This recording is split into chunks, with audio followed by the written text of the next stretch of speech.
हा इन्सिडेंट खूपच महत्त्वाचा आहे, की एका पेशंट जो मेजर हार्ट अटॅक घेऊन आला होता, त्यांना आम्ही अँजिओप्लास्टी करण्याची गरज होती, ती मी चालू केली होती.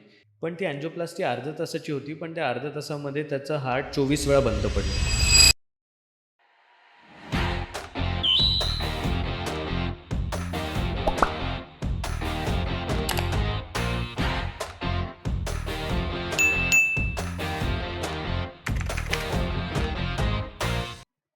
Today we have our wonderful guest with us, Dr. Tanmay Kulkarni, highly skilled interventional cardiologist. He is expert in procedures like TAVI and Mitra clip. He is gold medalist from Amrita Institute of Medical Sciences, and so far he has done more than 200 successful surgeries. So आजचे माझे guest आहेत doctor Tanmay Kulkarni. So Tanmay sir, तुमचं आजच्या या पॉडकास्टमध्ये मनापासून स्वागत आहे. Welcome to Deep T Talks. Thank you doctor Deepti for having me. Very excited for this podcast. Same here. आणि माझा आवडता शो ग्रेज अनॅटॉमी ह्याच्यामध्ये एक सेंटेन्स आहे, it's a beautiful day to save lives. आपण म्हणूया it's a beautiful day to talk about heart. What say? Absolutely. So प्रश्नांचा हा प्रवास आपण सुरू करत आहोत. This is going to be a English podcast, Marathi plus English. So please happily turn on your captions. So let's start with the first question, sir. Whenever we talk about heart and whenever we talk about Dr. Tanmay Kulkarni, one word is very prominent called as TAVI. What is TAVI? TAVI, according to me, whatever I have read, it looks like a very revolutionary space, high-tech procedure. But I feel it feels like a science fiction. You are able to operate on heart, repair the heart wall without even opening the chest. So how do you think about this? Do you think humanity has gone far beyond? Yes, it's a revolutionary step TAVI.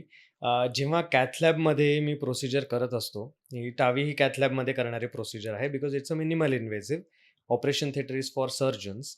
For intervention cardiologist it's a cath lab. So जेव्हा TAVI करताना sometimes I feel mesmerized. I Wow. Feel I pause for a while and whenever I am passing the wall through the small arteries. आणि जेव्हा ते मांडीच्या आर्टरीजमधून जेव्हा मी ते push करून हार्टपर्यंत जातो आणि तिथे डिप्लॉय करतो वॉल, Hmm. नवीन वॉल, तेव्हा मला ते फील होतं की एक जनरेशन आधी हे पॉसिबलच नव्हतं. So Right. अचानक ह्या जनरेशनपासून एक नवीन ट्रेंड आलाय, नवीन ऑपरेशन्स आले आहेत, जे फॅन्टास्टिक रिझल्ट्स देतात आणि आयुष्य सुंदर करतात पेशंटचं. सो अशा वेळी डेफिनेटली असं वाटतं की हे फिक्शन आहे, पण but it's a reality now. So I am very happy. जेव्हा पेशंट या ऑपरेशननंतर चालत घरी जातो within 2 days, then you feel की हे it's not just it's science, but it's a collective efforts of humans, जे Wow. इतक्या वर्षांपासून करत आले आणि मग हे काहीतरी डेव्हलप केलंय. So it's a fantastic thing.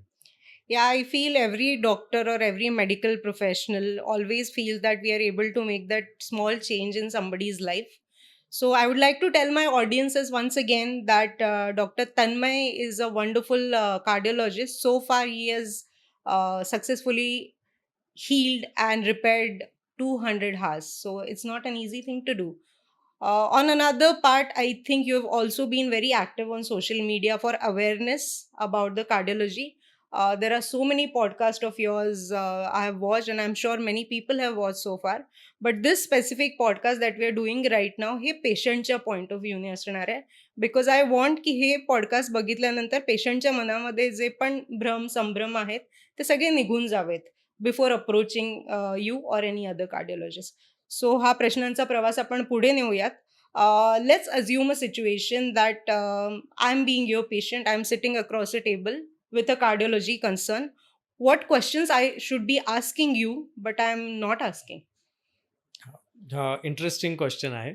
So patients आणि जेव्हा मी बोलत असतो OPDमध्ये असो किंवा कॅथ लॅबच्या बाहेर कन्सल्टिंग रूममध्ये असो, तेव्हा युजुअली मला पेशंट्स किंवा रिलेटिव्ह एक प्रश्न विचारतात की हे सेफ आहे का? याचे Mm-hmm. काय कॉम्प्लिकेशन्स आहेत? Right. पण मला असं वाटतं की ह्या प्रश्नांहून थोडं पुढे जाऊन पेशंट्सनी मला काय विचारलं पाहिजे, की हीच प्रोसिजर माझ्यासाठी का?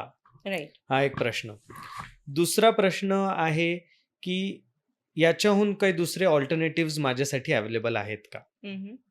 आणि जर मी तुमचा रिलेटिव्ह असतो तर तुम्ही मला हेच रेकमेंड केलं असतं का? वाव. सो हे जर प्रश्न विचारले तर may be we are in a very good position to actually give proper insights to my या. पेशंट्स. आणि मग त्यानंतर एक वेल इन्फॉर्म्ड डिसिजन पेशंट आणि रिलेटिव्स घेऊ शकतात. Okay. Because as you said की आता 200 टावीज कंप्लीट झालेल्या आहेत. राईट. माझ्या more than 5,000 अँजिओग्राफीज, more than hmm. 1,000 angioplasties have been completed. Wow. So अशा वेळी मी पण हा प्रश्न कधीच नाही ऐकला की माझ्यासाठी ही योग्य आहे का प्रोसिजर. राईट. सो मला असं वाटतं हे प्रश्न तरी विचारले पाहिजे डॉक्टरला आणि तेव्हा जास्त चांगली इन्साइट्स मिळू शकते. ह्याच प्रश्नाबरोबर मला अजून एक प्रश्न विचारावासा वाटतोय again from patients point of view, की पेशंट तुमच्याकडे जेव्हा येतात असं म्हणतात की वकिलांपासून आणि डॉक्टरांपासून काही लपू नये, but in reality doesn't happen. आणि मी स्वतः जेव्हा माझ्या पेशंट्सची डिटेल्ड हिस्ट्री घेत असते मला त्यांच्या चेहऱ्यावर दिसत असते की okay they are kind of not sharing completely. So do you have you ever come across any incidences way you know की हा पेशंट प्रॉपर हिस्ट्री देत नाही, and what's that one lie patients are always hiding from the doctor in terms of cardiology health? Yes, patients खूप गोष्टी लपवतात. जरी म्हटले मी सगळं सांगतो तरी असं नसतं युजली आणि आपल्याला कळतं ते. कारण reports do not lie. Mhm. रिपोर्ट्समध्ये दिसत असतं आणि पेशंट एक वेगळं सांगत असतो. युजुअल मोस्ट कॉमन लाय की मी स्मोकिंग फक्त एक सिगरेट करतो किंवा मी सोडलंय 2 महिन्यापासून. Right. युजली तसं नाही होत. Mhm. आणि जरी सोडलं तरी 1 महिना तर परत चालू होऊन जातं. सो स्मोकिंग मी सोडले हे एक मोठं खोटं युजुअली बोलतात Right. पेशंट्स. आणि जेव्हा पण पेशंट कुठल्याही गोष्टीबद्दल खोटं बोलतो Mhm. तेव्हा त्याच्या बाजूचा रिलेटिव्ह मोस्ट लाईकली वाईफ जर आपण पकडले मेल पेशंट आहे तर वाईफचे एक्सप्रेशन सांगून जातात हा खोटं बोलतोय.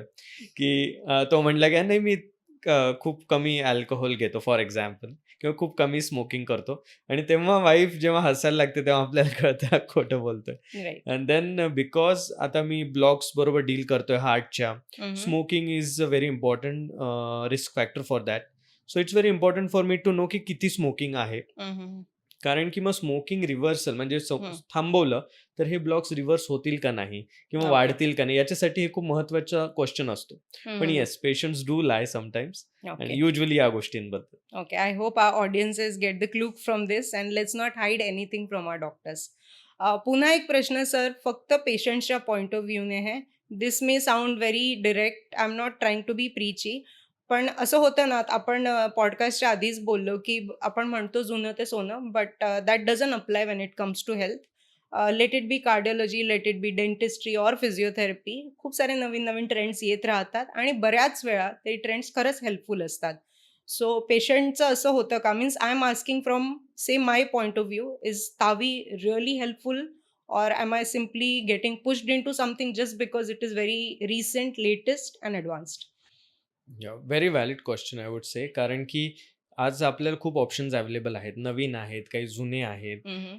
जुनं ते सोनं हे खूप गोष्टींमध्ये जरी खरं असलं तरी मेडिसिनमध्ये ते खरं असेलच असं नाही. Mhm. कारण की आपण मेडिसिनची प्रोग्रेस बघत आलोय आतापर्यंत. मेडिसिनची प्रोग्रेस ही ह्युमन एफर्ट्स टाकून ते नवीन गोष्टी शोधत गेलो. Mhm. सो एक कलेक्टिव्ह इन्फॉर्मेशन, कलेक्टिव्ह ऑब्झर्वेशन आणि इतक्या वर्षांपासून आपण नवीन नवीन अडॅप्ट होत गेलो. Right. सो त्यामुळे जी नवीन गोष्ट आहे ती definitely it's better than the previous one हे म्हणायला हरकत नाही. Okay. So considering only TAVI जर आपण कन्सिडर केलं तर सर्जरी आणि टावी दोघांचे रिझल्ट सेम आहेत. Mhm. फक्त अप्रोच वेगळा आहे. Okay. अप्रोच वेगळा म्हणजे आधीच्या कन्व्हेन्शनल वेमध्ये ओपन हार्ट ऑपरेशन जिथे आपण छाती ओपन करतो, हार्ट ओपन करतो, व्हेंटिलेटर असतं, हार्ट लंग मशीन आणि मग वॉल खराब काढून ती नवीन लावतो, सुचर करून बंद करतो. पण Right. टावी हे नवीन ॲडव्हान्समेंटमध्ये आपण सेम वॉल इम्प्लांट करतोय, पण आपण मांडीतून जातो. आपण ओपन Okay. हार्ट ओपनच नाही करत आहे, छाती ओपन नाही करत आहे, व्हेंटिलेटर नाही लावत आहे. Mhm. So recovery is very fast. 2 days Okay. Recovery. But very important thing जसं तुम्ही मला विचारलं की just because it is a new म्हणून पुश होतीये काही procedure. So I don't think so. Because doctors specially माझ्या पॉइंट ऑफ व्ह्यूने मी एक्सप्लेन करतो की जे अवेलेबल ऑप्शन्स बेस्ट आहेत. Mhm. आणि एक वेल इन्फॉर्म्ड डिसिजन घ्यायला वेळ दिला पाहिजे, जे राईट. युजली मी देतो पेशंट्सला. हं. Because there is ChatGPT today, Google आहे. सो त्यांना एक इन्फॉर्मेशन तर मिळूच शकते त्याच्यातून. अलॉंग विथ काही दुसरे ओपिनियन्स असतील, हं, हं. दुसरे कार्डिओलॉजिस्ट और सर्जन्सला भेटणं. हे एक हार्ट टीम अप्रोच असला तरच हे डिसिजन फायनल घेणं सोपं जातं for okay. Patients also. So I just want patients do not rush, they should not rush into any decision, हं, हं. because if you are pressurizing patients or rushing into it, then मग decisions चुकीचे होऊ शकतात. Okay. So, sir, now that you have given us a clearer idea about what Tavi is and who would actually get benefited from Tavi, आणि तुम्ही आता बोलला chat GPT बद्दल, so मला एक प्रश्न विचारावासा वाटतो that lot of young doctors और young cardiologists, if I want to say, they are mastering the art of AI or even say all high tech techniques, robotics, and either minimally invasive or non invasive surgeries. Do you think so with all these high tech procedures we are losing the human touch in medicine? हां, human touch मला असं वाटतं science खूप पुढे गेलंय. Right. AI असो, robots. For example robotic will help my hand to get better maybe. AI will help me to get things to streamline in a better way.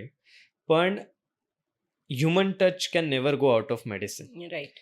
Because जरी जेव्हा मी हे रोज एक्सपिरियन्स करतो, आज जेव्हा मला अँजिओग्राफी करायची आहे किंवा Mhm. अँजिओप्लास्टी करायची आहे आणि पेशंट कॅथलॅब टेबलवर झोपलेला आहे आणि मी Right. सुरुवात करतो, तेव्हा पेशंट्सची नजर जेव्हा ते मला बघतात आणि ती पेशंटची नजरच सांगते Right. की आता मी तुमच्या हवाले, माझं सगळं चांगलं करा. Right. हा जो ह्युमन टच आहे, हा हम्म. कधीच नवीन टेक्नॉलॉजी, नवीन AI किंवा रोबोटिक्स नाही देऊ शकत.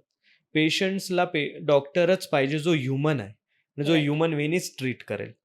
AI आणि रोबोटिक्सची हेल्प होते आपल्याला. Right. That is, so I think human touch is not getting lost, but Okay. Actually it is becoming more relevant in today's era. Yes. So माझ्या प्रॅक्टिसमध्ये मी बिंग अ फिजिओथेरपिस्ट हे भरपूरदा झालंय that few of my patients whenever they are opting for any surgery, they try to get an opinion from me age well, and they think that when it comes to robotic knee or hip surgeries is the robot doing it, doctor करत नाही आहेत का? So I try to explain them, yes, robotic help will be there, but the skill of orthopedic is way more appreciable. So don't think that doctor karat nahi hai, surgery robots karta hai. I think this is just an additional support that we get. Moving further, we also spoke about the traditional or the conventional way of treating or operating heart.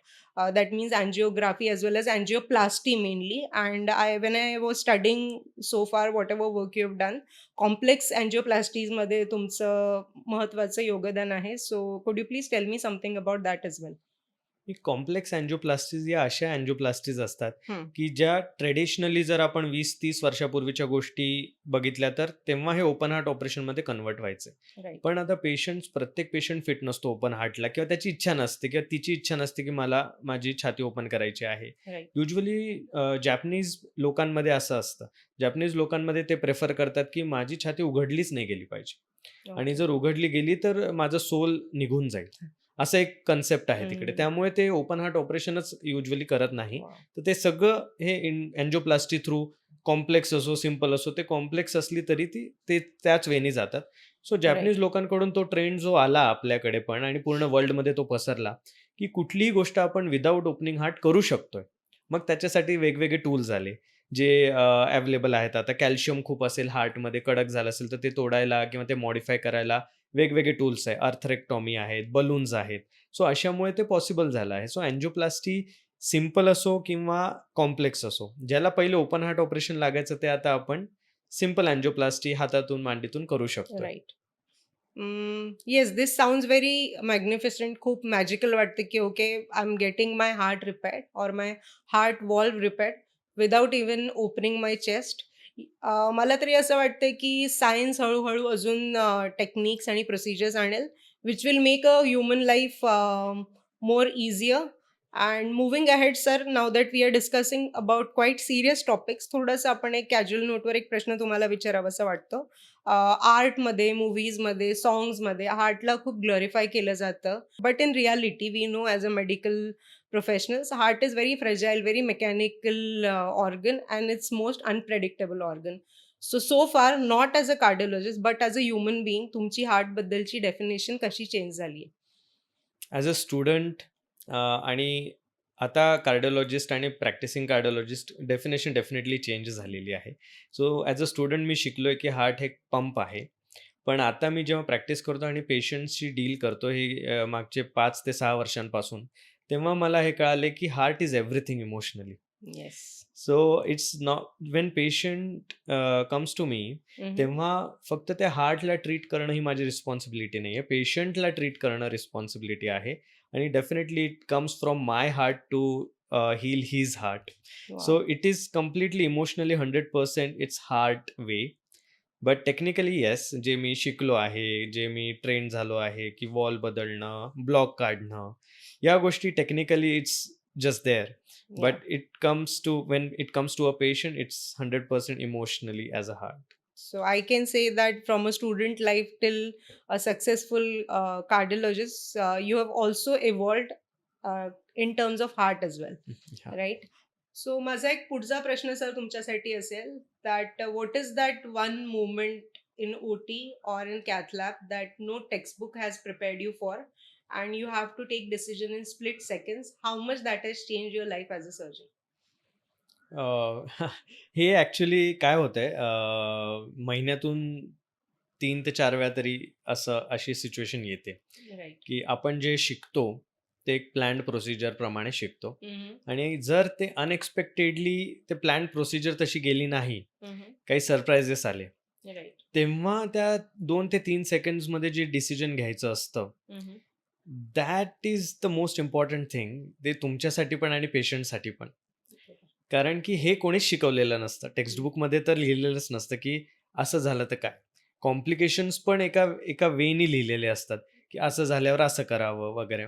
पण एक्सपिरियन्सनुसार आपल्याला कळतं, की आपलं जे knowledge आहे, त्याचा intelligently उपयोग त्यावेळी कसा व्हावा, कसा करावा, याची टेस्ट असते ती. आणि त्यामुळेच आपण म्हणतो, की आपण खूप सारे प्रोसिजर्स केल्या पाहिजे, तेव्हा हे कळतं. म्हणून people do prefer experienced people. So त्यामुळेच व्हेन आय से की through these many years, I was fortunate to do so many procedures which are in a very high volume for structural cases like TAVIs or clips, for angioplasties, angiographies. Then over the time, I understood why people require so much of time to understand these things, because हे 2-3 सेकंदाचा decision हा तुमच्या 2 ते 3 वर्षाच्या प्रॅक्टिसवर ठरतो. So it's very important. I can't imagine what it must be on the OT.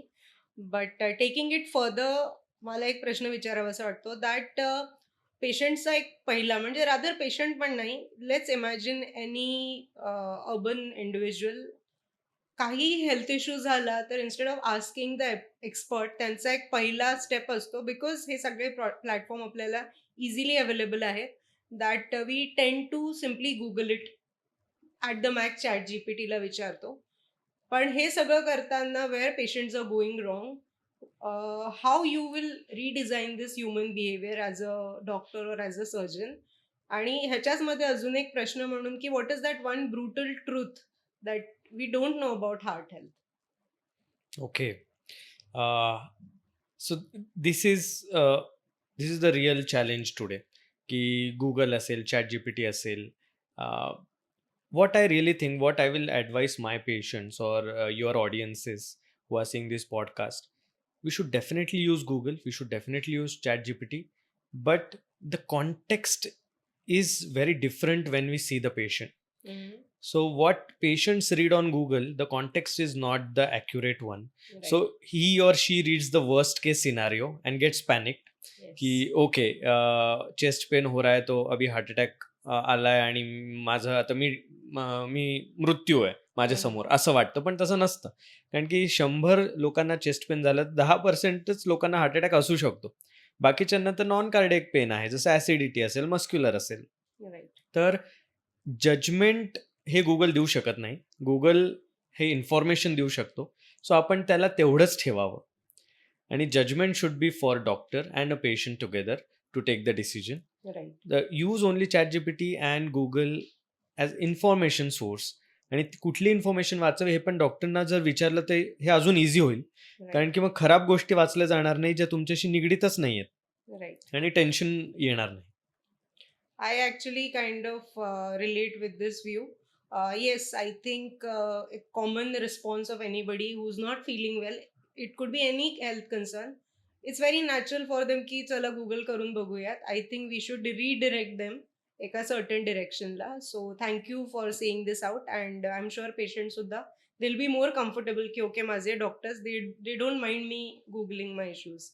So moving further एक असा प्रश्न विचारावासा वाटतो. एक मराठीमध्ये म्हण आहे, तहान लागल्यावर विहीर खोदणे. बऱ्याचदा असं ना हेल्थ वाईज पण होतं and not just in rural population, urban पॉप्युलेशनमध्ये सुद्धा जोपर्यंत इमर्जन्सी येत नाही तोपर्यंत आपण हेल्थचा विचारही करत नाही. This is very sad thing. आणि ह्या एका स्पेसिफिक ह्युमन बिहेवियरसाठी किंवा ह्या थॉट प्रोसेससाठी as a surgeon, as a doctor तुमचं काय मत आहे आणि तुम्ही काय सल्ला द्याल? आपल्या सध्याच्या लाईफमध्ये यू आर राईटली सेड, पहिलं सिम्पटम आलं किंवा इमर्जन्सी आली तरच आपण डॉक्टरकडे किंवा हॉस्पिटलकडे धाव घेतो. राईट. आपण या जगामध्ये आजच्या जगामध्ये आपण लाखांमध्ये फोन घेतो आहोत, येस. घरं करोडोंमध्ये घेतो आहोत, गाड्या पण अशा आहेत. तर सिम्पलशे थोडा खर्च करून आपण हार्ट चेकअप तर केलंच पाहिजे. येस. सो ॲन्युअली चेकअप एकदा हार्टचं routine test, not just blood test, पण हार्ट रिलेटेड स्पेसिफिक टेस्ट ज्या स्ट्रेस टेस्ट असते, एको असतो, CT असतो. सो हे करून घेतलंच पाहिजे. कारण की prevention is better than cure, हे एक जुनी म्हण आहे, ती खरी आहे आज. So I I really suggest की first symptom should not be a first warning sign. Yeah. मग तेव्हा खूप लेट झालेलं असतं. सो आपण थोडं रिडिफाईन जर करू शकलो की जर काही सटल साईन्स आहे तरच आपण आधी प्रिव्हेंटिव्हला गेलो तर it's much better than acting 11th hour. Rightly said sir की प्रिव्हेन्शनची खूप गरज आहे. आपल्या मेडिकल इंडस्ट्रीमध्ये किंवा मेडिकल स्टडीजमध्ये प्रिव्हेंटिव्ह मेडिसिन नावाचा एक वेगळा विषय आपण ज्याचा अभ्यास करतो. तुम्ही अशा काही केसेस पाहिल्यात का जिथे because the patient was very thorough with his screening आणि त्यामुळे त्यांचं हेल्थ बेटर राहिलं किंवा लेट्स जस्ट ब्रुटली से त्यांचा जीव वाचला गेला? खूप पेशंट्स असे पाहिले आहेत. रिसेंटली मला एक पेशंट आठवतो की ज्याला ॲक्च्युली काही सिम्पटम्स नव्हते, पण राईट. त्याचं वय 66 होतं, म्हणून तो एक रुटीन चेकअपला आला होता की डॉक्टर साहेब मी काही कधी चेकअपच नाही केलंय. मला असं बघायचं आहे की आजकाल खूप ऐकलं हार्ट अटॅक वगैरे, तर काय आहे हे एकदा बघून घेऊया. तसं मी सायकल चालवतो खूप आणि आणि मला काही सिम्पटम्स नाही आहेत, पण एकदा करून घेऊ रुटीन चेकअप म्हणून त्यांचं आपण ब्लड टेस्ट, ECG, 2D एको, स्ट्रेस टेस्ट केली आणि Right. स्ट्रेस टेस्ट त्यांची स्ट्रॉंगली पॉझिटिव्ह आली. राईट. सो पॉझिटिव्ह आली म्हणजे काहीतरी ब्लॉक्स असल्याची शक्यता वाटली, पण तेव्हा पण त्यांना सिम्पटम्स आले नाही. पण बिकॉज TMT स्ट्रॉंगली पॉझिटिव्ह, तर अँजिओग्राफी केली, त्यांना 3 टाईट ब्लॉक्स होते आणि बिकॉज ते चांगला व्यायाम करत होते त्यामुळे हार्ट यूज टू झालं होतं की ते एकदम एंडपर्यंत पण गिवअप नव्हतं करत. म्हणजे जेव्हा जर ते आले असते खूप नंतर, तर तेव्हा हार्ट अटॅक घेऊनच आले असते. पण Right. ॲटलिस्ट वी अंडरस्टूड की TMT केल्यामुळे ती पॉझिटिव्ह आलेलीमुळे ब्लॉक्स आहेत आणि आता ते प्रिव्हेंटिव्ह म्हणजे हार्ट अटॅक येण्याच्या आधीच बायपास ऑपरेशनला गेले आणि now he is doing absolutely fine. आणि आता तर अजून चांगल्याने व्यायाम करू शकतात. That's great. अशा सक्सेस स्टोरीज आय थिंक हे टेस्टिमोनियल्स सर्वांपर्यंत पोहोचायला पाहिजे. अँड बिईंग फिजिओ मलाही असं वाटतं that physical exercises as well as mental destressing is very very important.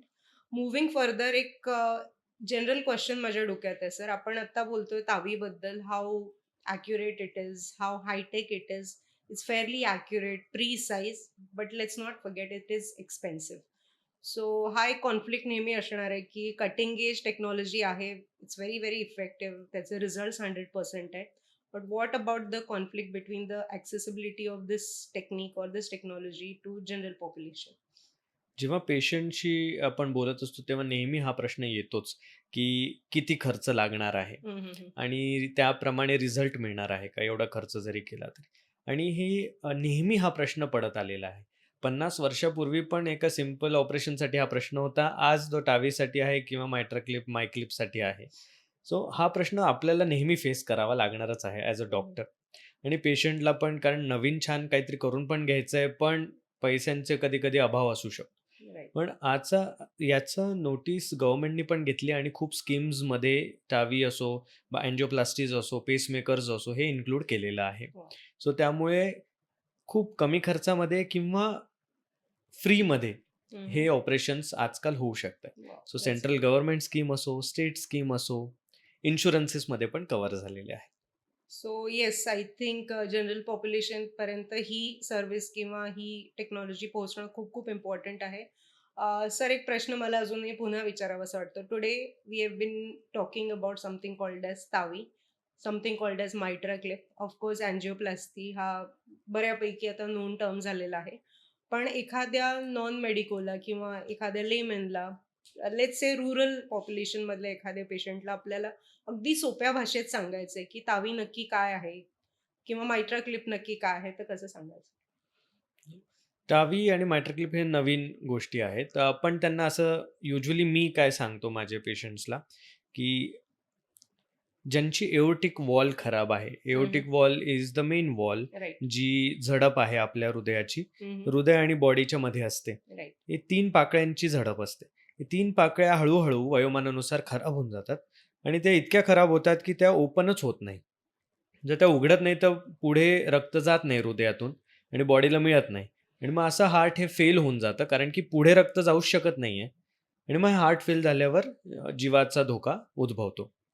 So जर आपण हे चेंज केलं, तरच आपण चांगलं जगू शकतो. क्वालिटी ऑफ लाईफ चांगली होऊ शकते आणि वर्ष वाढू शकतात. म्हणजे जर आपण नाही केलं हे ऑपरेशन एओर्टिक वॉल स्टिनोसिसमध्ये जे सिव्हिअर आहे, तर 2 वर्षामध्ये 50% पेशंट्सला मृत्यू येऊ शकतो. हे आपले डेटा सांगतो. जेव्हा हे ऑपरेशन अवेलेबल नव्हतं तेव्हाचा हा डेटा आहे. पण आता आपण ते 2 वर्ष काय त्यांना 5 ते 10 वर्ष तर देऊ शकतो आणि चांगलं आयुष्य पण देऊ शकतो. जर चांगली क्वालिटी जगायची असेल, तर हे ऑपरेशन्स डेफिनेटली इम्पॉर्टंट आहेत आणि आयुष्य चांगलं वाढवायचं असेल, तर हे महत्त्वाचं आहेच. समजण्यासाठी आज आपल्याकडे खूप वेगवेगळे ॲनिमेशन्सचे व्हिडिओ असतात. ते मी दाखवतो त्यांना, हं, हं. की नेमकं काय आहे. फक्त बोलून होत नाही. हं. मग मांडीतून गेलो म्हणजे कसं? ब झडप बदलली म्हणजे कशी? हे जेव्हा त्यांना दाखवतो तेव्हा त्यांना लगेच कळतं. सो त्यामुळे आता माझा एक्सप्लेन करायची खूप गरज पडत नाही तशी, कारण की ॲनिमेशन किंवा तो व्हिडिओ त्याचं काम योग्य करतो. वॉव! सो अगेन आपण टेक्नॉलॉजीला वापरूनच आपल्या शरीराची काळजी घेतोय किंवा ते रिपेअर करायचा प्रयत्न करतोय. या सगळ्यामध्ये ना मी पेशंट पॉइंट ऑफ व्ह्यूने आता जेव्हा विचार करतीये, जेव्हा एखाद्याला किंवा रादर से फॅमिलीला त्यांच्या हा एक असा स्पेसिफिक इश्यू आहे, घरामध्ये एखादा असा पेशंट आहे. I I can't even imagine what must be going through त्यांच्या मनात किंवा त्यांच्या थॉट्समध्ये, डिस्कशनमध्ये काय-काय चाललंय. सो सर, एक वेगळा प्रश्न मला विचारावासा वाटतो. व्हॉट इज मोर टॅक्सिंग, जे 2 तास जे तुम्ही ओटी टेबलवर किंवा ओटी टेबलमध्ये पेशंट असताना स्पेंड करता किंवा जे डिफिकल्ट कन्व्हर्सेशन जे तुम्हाला ओटीच्या बाहेर येऊन पेशंटच्या फॅमिलीसोबत करावं लागतं? आय थिंक कॉन्व्हर्सेशन्स हे डिफिकल्ट आहेत जास्त. ओके. कारण की ओटीमध्ये कॅथ लॅबमध्ये मी हार्टला हँडल करण्यासाठी ट्रेनिंग घेतलेलं आहे.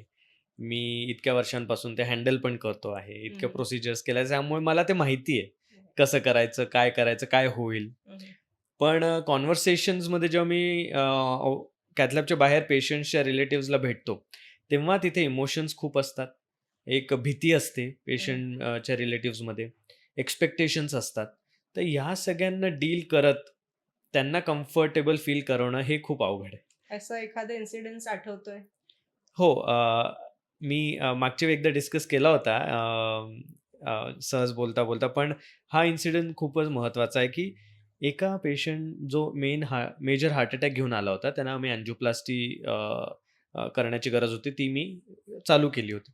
पण ती अँजिओप्लास्टी अर्ध्या तासाची होती. पण त्या अर्ध्या तासामध्ये त्याचं हार्ट 24 वेळा बंद पडलं आणि त्या 24 वेळा आम्हाला त्याला शॉक द्यावा लागला आणि ते चालू करावं लागलं आणि त्या शॉकच्या मध्ये-मध्ये जी वेळ मिळत होती मला त्याच्यामध्ये मी अँजिओप्लास्टी करत होतो. त्या टेक्स्टबुकमध्ये हे कुठेच नाहीये. माझ्या एक्सपिरियन्समध्ये आधी पण असं कधी झालं नव्हतं. पण व्हॉटएव्हर एक्सपिरियन्स आत्तापर्यंतचा घेऊन, स्किल डेव्हलप करून जे पण ॲज अ ह्युमन जेव्हा मी त्या पेशंटला वाचवायचा प्रयत्न केला, तेव्हा मला सक्सेस मिळाली.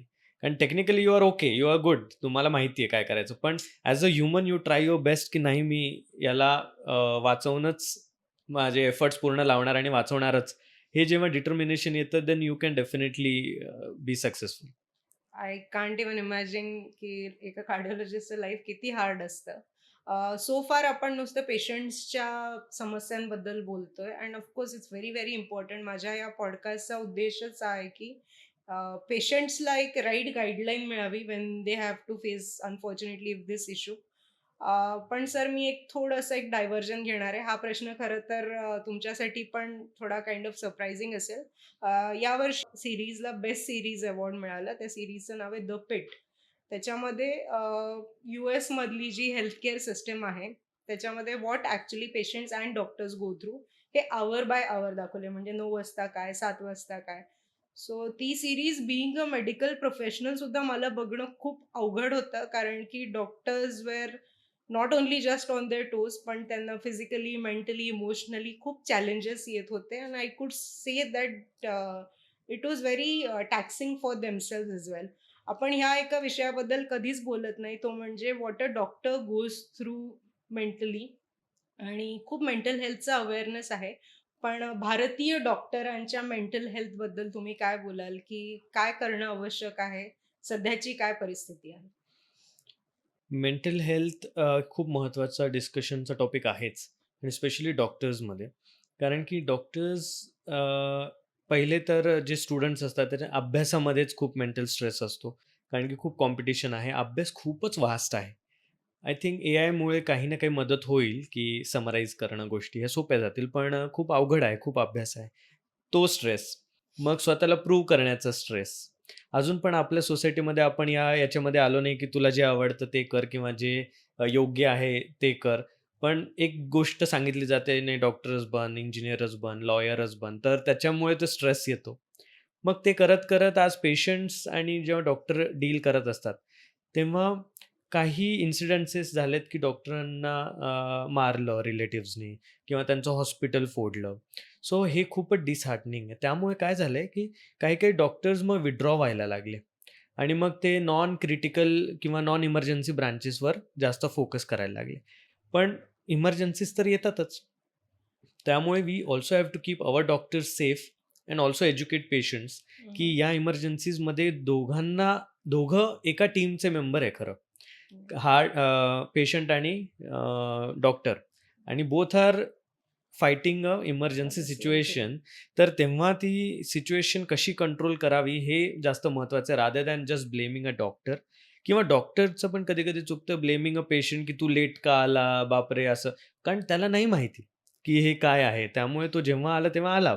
पण हे दोघांनी एकमेकांचं समजून घेणं आवश्यक आहे आणि त्यामुळेच आपली हेल्थ केअर अजून चांगली, अजून स्ट्राँग होईल. वॉव!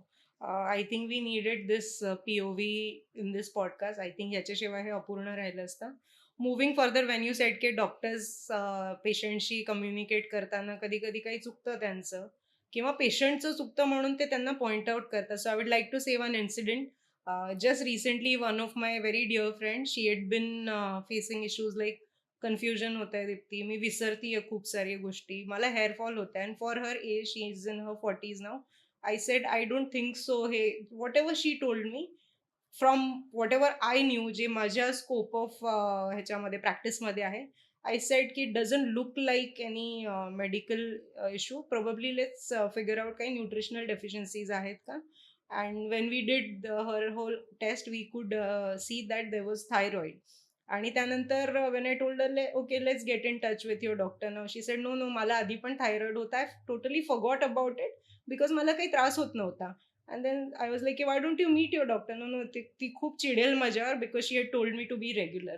सो जस्ट बिकॉज ती चिडेल म्हणून she kept procrastinating. I think ही पण एक मी वाईट सवय नाही म्हणणार, समटाईम्स नाईलाज असतो पेशंट्सचा पण.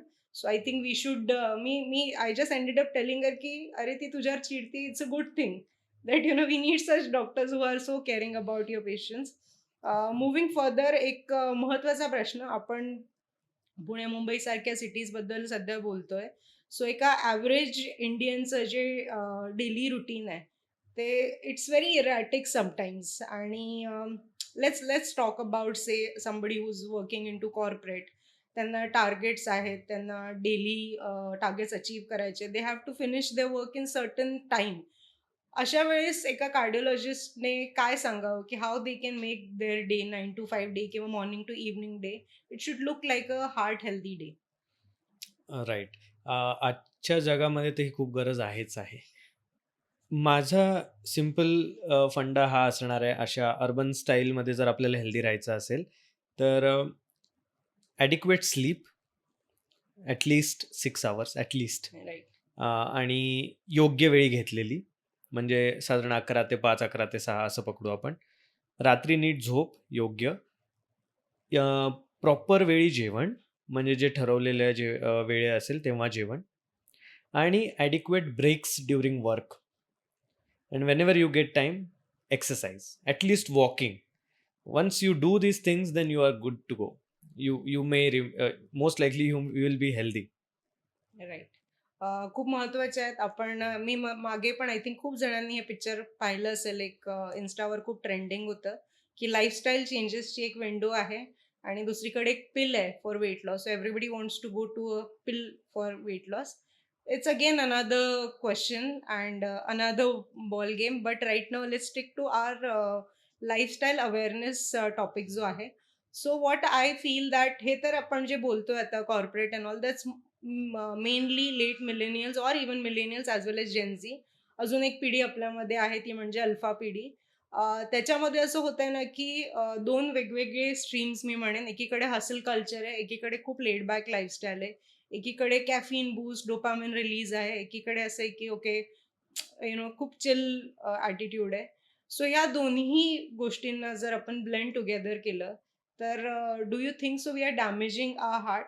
म्हणजे is too much fitness also damaging our heart or not being into fitness of course is damaging our heart? We have been seeing so many incidences where young individuals are getting cardiac events and unfortunately few of them are even losing their lives.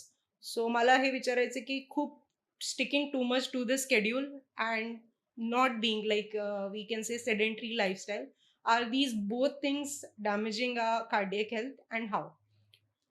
Absolutely right. Balance is very important. Too much of anything will lead to harm. So Yes. too much of exercise, too much of supplements, too much of proteins, जे Right. नवीन trend आहे, और very lazy, की काहीच करायचं नाही किंवा खूपच sedentary lifestyle आहे. Someone is only working hard, someone is not working at all. असे खूप एक्स्ट्रीम्स सध्या बघायला मिळतात आणि any extreme is very harmful. Right. Balance is what we are seeking for. So Mhm. balanced diet, balanced work, Right. balanced lifestyle is the way to go.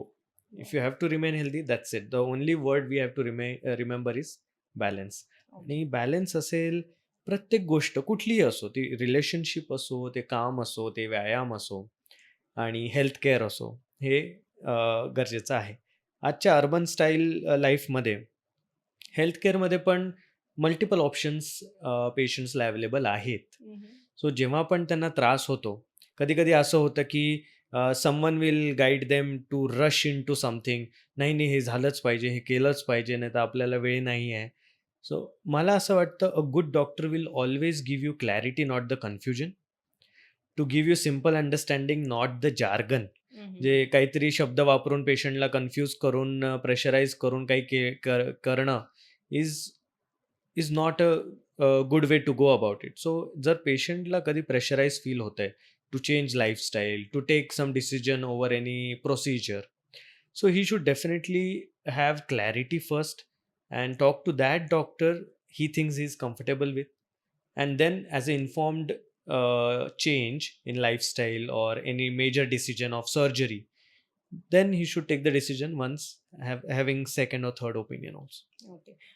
Pune Mumbai सारख्या शहरांमध्ये जिथे stress, I think we live with stress. Stress is like another limb of ours आणि एका घड्याळाच्या क्लिकवर किंवा माऊसच्या क्लिकवर आपले सगळे डिसिजन्स आपण घेतो and we are not given enough time. जे स्लो लाईफ आपले पेरेंट्स जगले होते, unfortunately we don't have it any more. So बऱ्याचदा स्ट्रेस बिल्डअप होत राहतो बॉडीमध्ये आणि अशा काही न्यूज ऐकायला मिळतात, अरे he or she was perfectly normal. So do you think so slowly stress is kind of killing our body inside?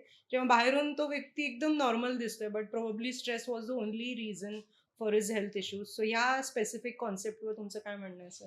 या chronic stress is very harmful. जेव्हा तो स्ट्रेस हळूहळू डेव्हलप होतो, तो नेहमी काही ना काही डॅमेजच करत जातो. राईट. स्ट्रेस सगळ्यांना आहे, प्रत्येक फील्डमध्ये आहे. Being a police officer, being a lawyer or being a corporate person, stress तर आहेच, टार्गेट्स आहेत काही काही लोकांना. सो स्ट्रेस हँडल करणं खूप गरजेचं आहे सध्या. राईट. स्ट्रेस हँडल कसा करता येईल तो प्रत्येक इंडिव्हिज्युअलचे वेगळे वेज असतात. राईट. पण stress is very harmful definitely. Then again we have to balance here the work and the holidays. म्हणजे आरामाचं लेट बॅक जरी लाईफ जगायचं असेल तरी it should be on a routine basis. 6 महिने खूप काम केलं, 1 महिना सुट्टी घेतली असं नको. Every week 1 or 2 days should be quiet, peaceful. Then ही प्रॅक्टिस बनेल and then the balance will come, yes. so that the stress will be managed. But stress is definitely is the first factor, I would say, is damaging the heart.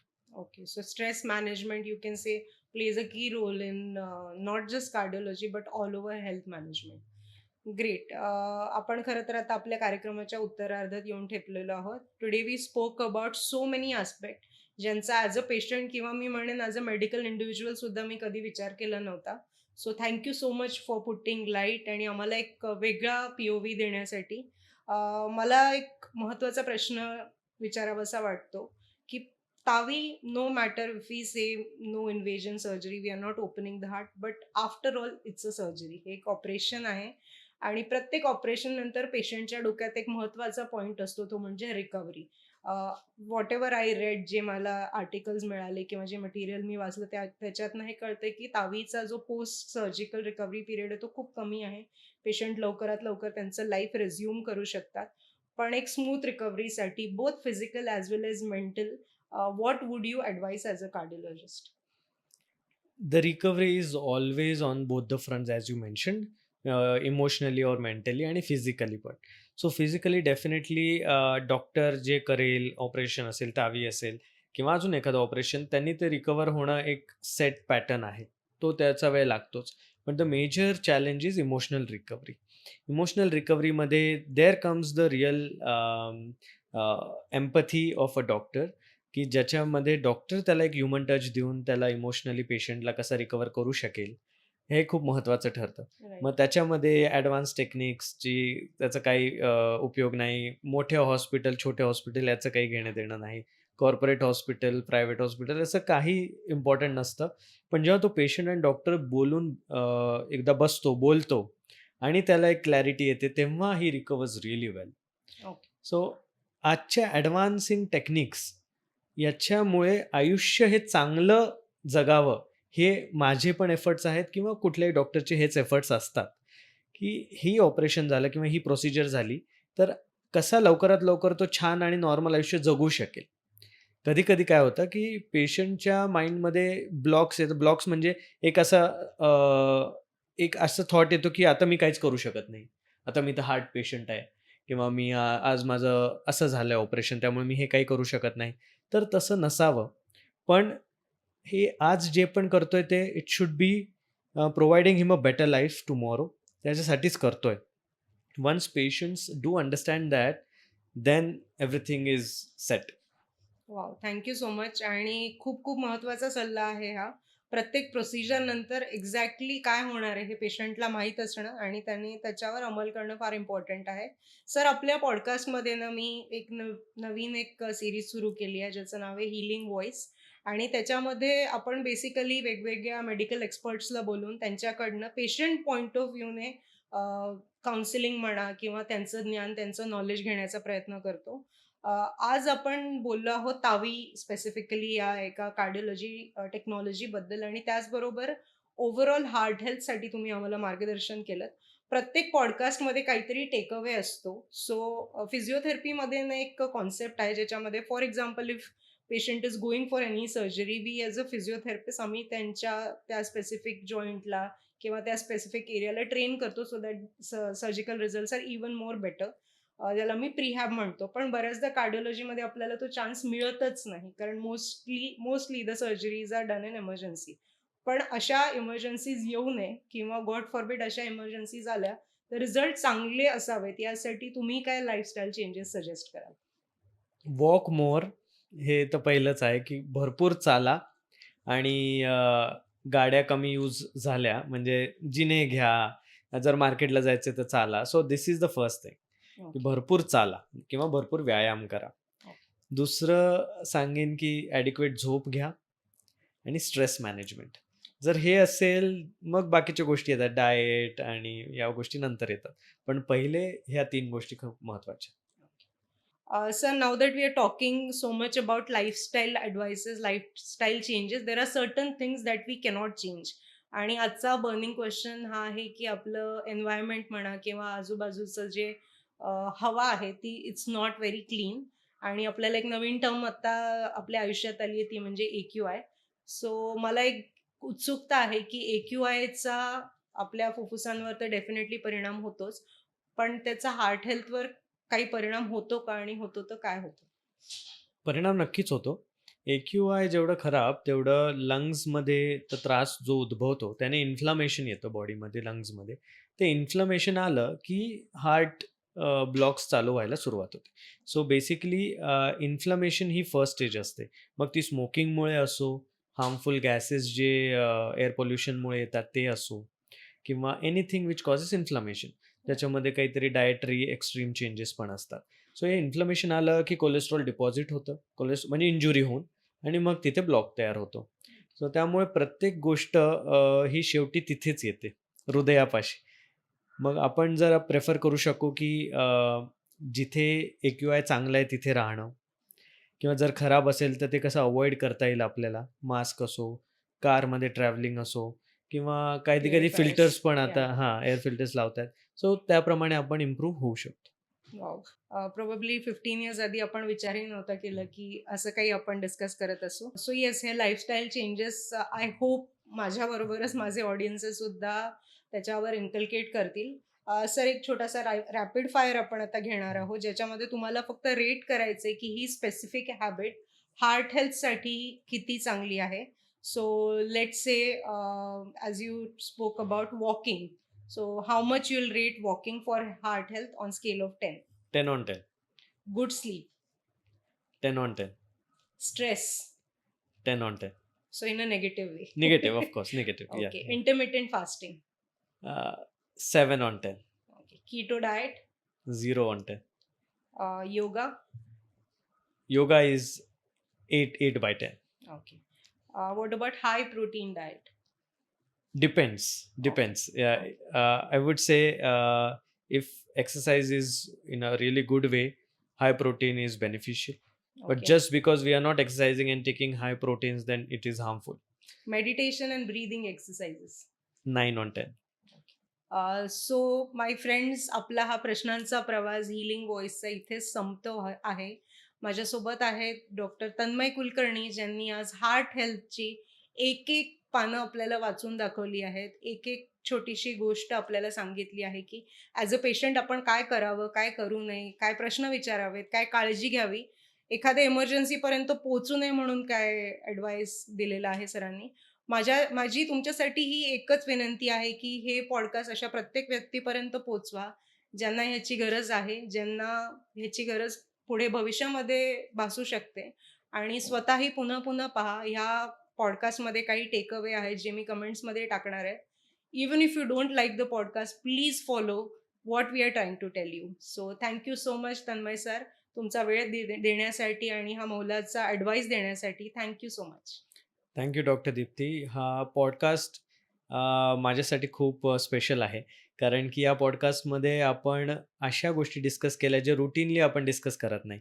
एक doctor बॅकग्राऊंडमध्ये काय विचार करतो, एक patient नेमका काय condition through जातो जेव्हा त्याला त्रास होतो किंवा रिलेटिव्स, हे आपण खूप डिस्कस केलं आज आणि हे रुटीनली डिस्कशन असं होत नाही. त्यामुळे it's very dear to me this podcast and do share with your friends and I'll be very happy if I can help you. If you have any doubts, please put in the comments.